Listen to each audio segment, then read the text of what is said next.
one person that I would point to that has done incredible service to the state of Maryland, so that our state is doing much better than the national average on economic growth. It's ours. He's been an incredible force here, bringing the public sector and private sector together, working together. So we're glad you came to America. And it really underscores one of the great strengths of America. You look over the history of why America became the economic and political giant it did. I look at immigration and diversity. We embrace diversity. Many countries in the world do not. Most countries think of diversity as a threat. We look at it as a strength. So the work that you do is critically important to underscoring that point. I am pleased to be here and thank you for what you do for 3 reasons. One, you're in Baltimore. Talk a little bit about that. You need your spending money here. Secondly, because of the critical work that you do on international diplomacy, which is one of our key national security strategies. So I thank you for devoting your professional career to that mission. And the third reason, quite frankly, is that I would look for any reason to get out of Washington with these battles on the budget. So thank you for giving me a reason to be in Baltimore today rather than Washington.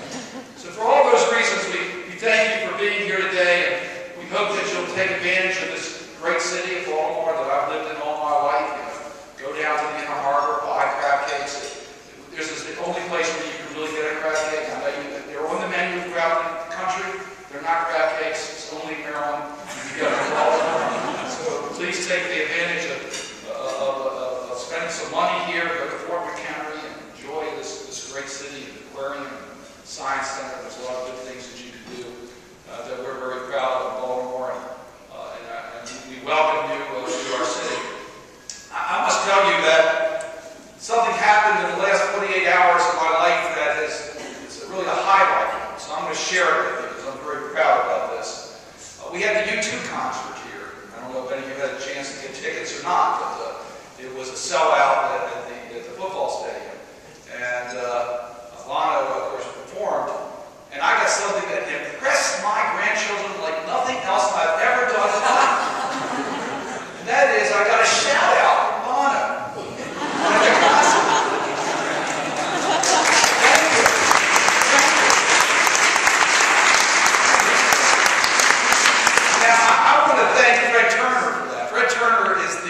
My chief staff person on the Helsinki Commission, and I'll talk a little bit about that.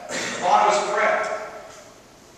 Bono's involved in international diplomacy in a way to try to effectively deal with bringing down poverty, particularly in Africa, where he has spent a lot of time working with us. As a result of his efforts, we in the United States Congress have been working on transparency with the mineral companies. Now, I mentioned the Helsinki Commission, so let me just tell you a little bit about that. In 1975, the United States joined every country in Europe, including the Soviet Union, with Canada to form the Commission for Security and Cooperation in Europe, and later became known as the Organization for Security and Cooperation in Europe. After the demise of the Soviet Union, all the countries in the former Soviet Union joined the OSCE. In addition, we have partners for cooperation, which include many of the major countries of the world, including many countries in the Mediterranean that are not in Europe. It's a unique organization in that it has 3 baskets of priorities. One deals with human rights, which is probably best known for, another deals with security, and another deals with economic and environment. But the key thing is that the Helsinki process understands that these 3 are interconnected and cannot be separated. You cannot have security without human rights. You can't have human rights without economic and environment. You can't have economic and environment without security, and they all are interrelated. And we've made a lot of progress on all these fronts. But working with Bono, we have taken on the oil and gas and mineral companies in Africa, particularly. Because the mineral wealthy nations are the poorest countries in the world.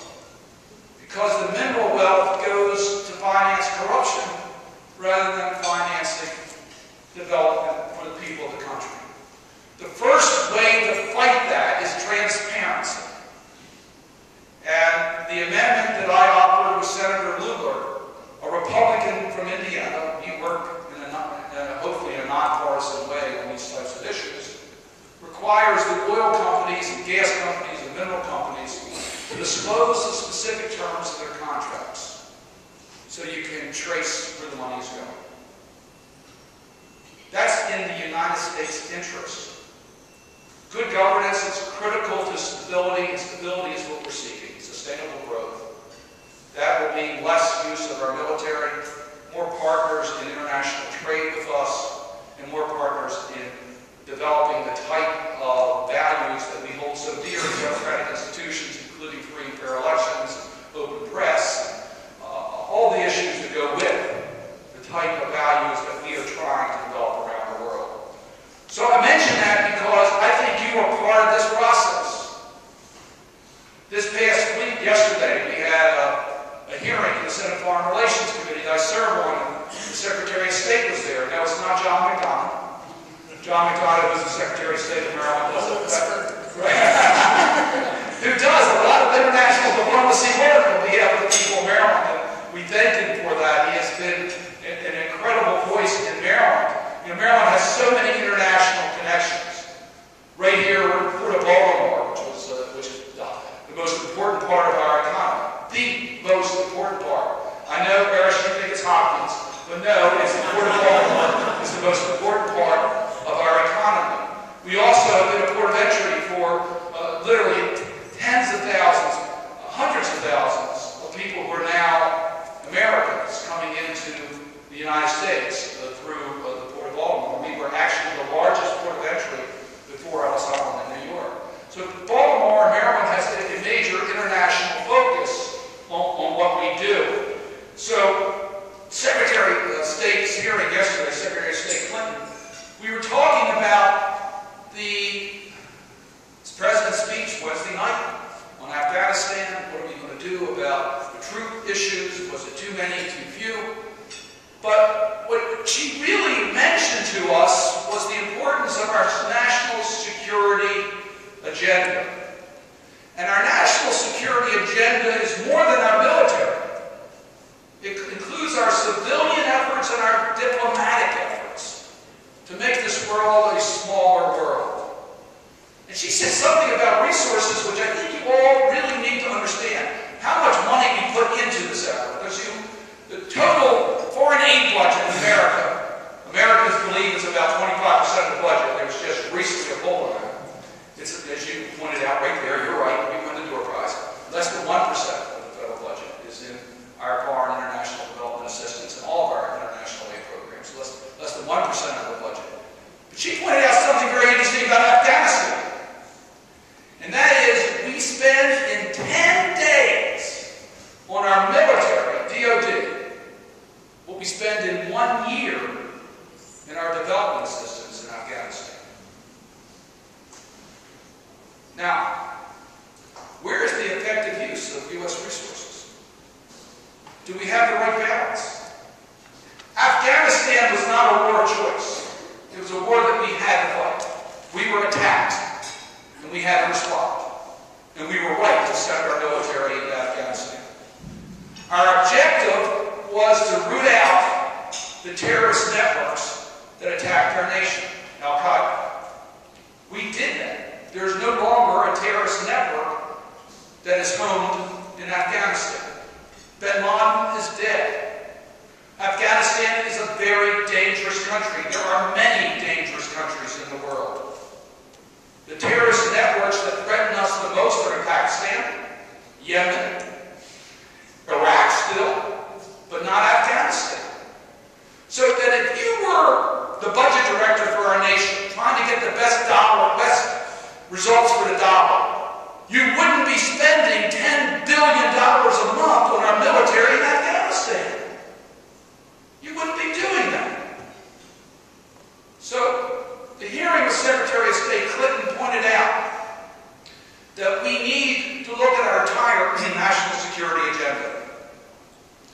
And I really do congratulate President Obama and Secretary of Defense Gates and Secretary of State Clinton for having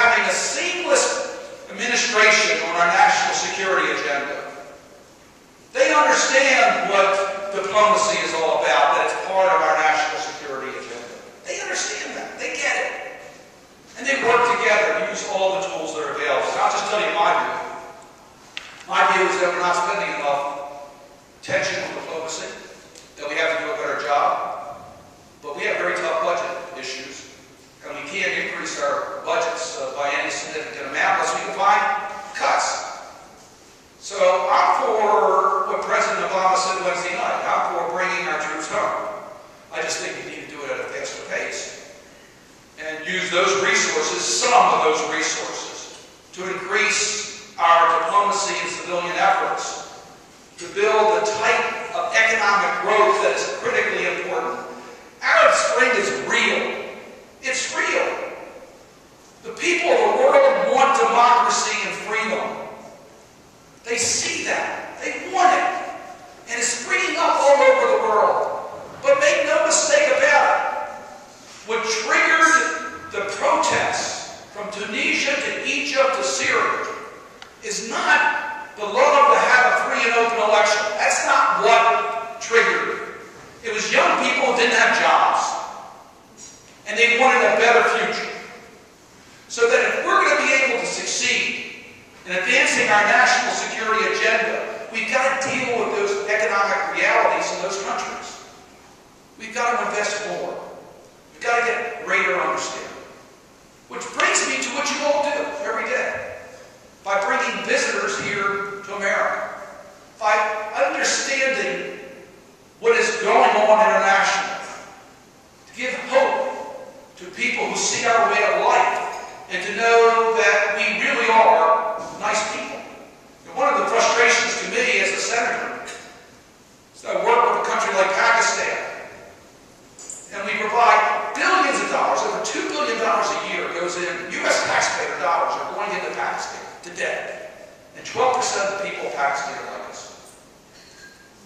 12%.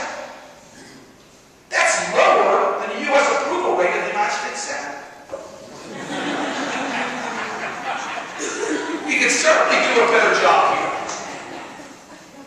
We need to be more effective. If we're going to advance our values, which we think are universal values,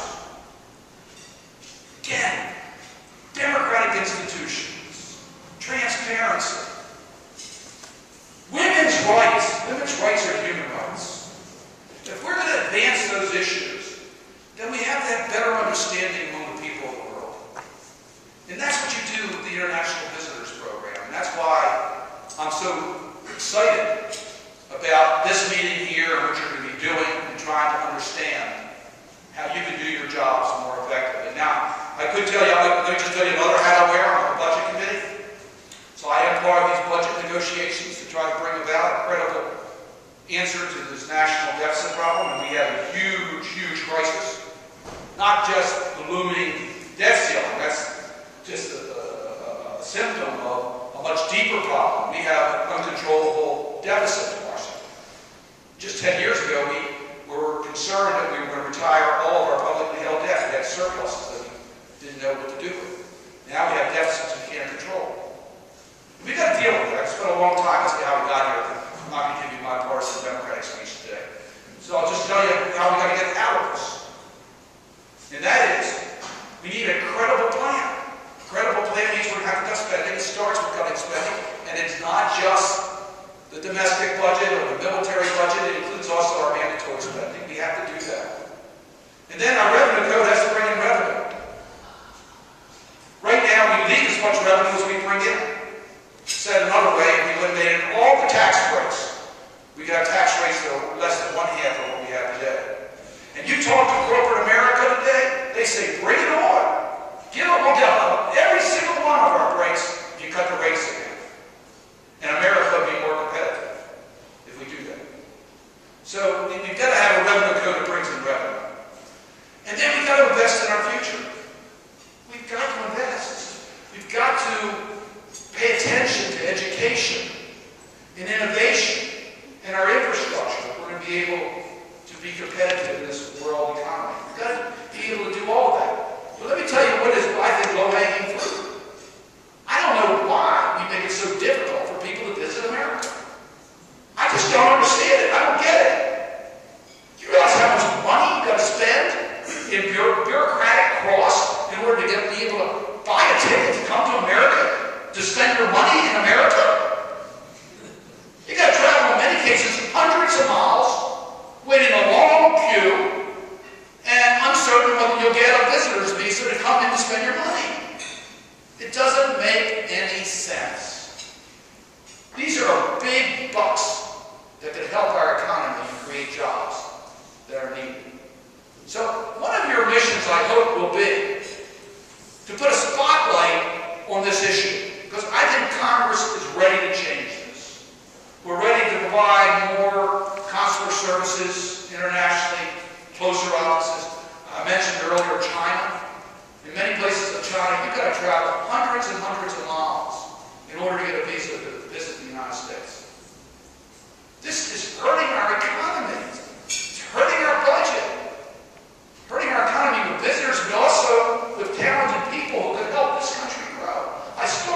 exchanges can be more beneficial to what we're trying to achieve for this country. I know that America will continue to lead the world. We have to. We have to do this. It's very interesting. I was asked by my great-nephew why I did certain things. I was talking to Fred about the Helsinki Commission and what I was doing in regards to the Romas and trying to help the Gypsies, trying to help them in their fight to dignity. And the Roma population is one of the only major ethnic groups that has no country, no land. Their children are denied education. They're denied good jobs. And I speak out for them whenever I can. And I sort of said to my great-nephew, I don't know why I do this. The people of Maryland have no idea what I'm doing, nor do they care, quite frankly. When they go to the ballot box, why I do these things.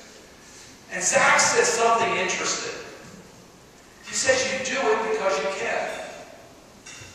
You're in a position where you can do it, and you can make a difference. Well, that's the United States of America. We've got to get involved internationally because we're the only country that can do it. We're the only country that can change the risk factors in the world, that can save children around the globe from malaria, from cholera, these are all curable. We're the only nation. The leadership won't come from anyone but us. That means you.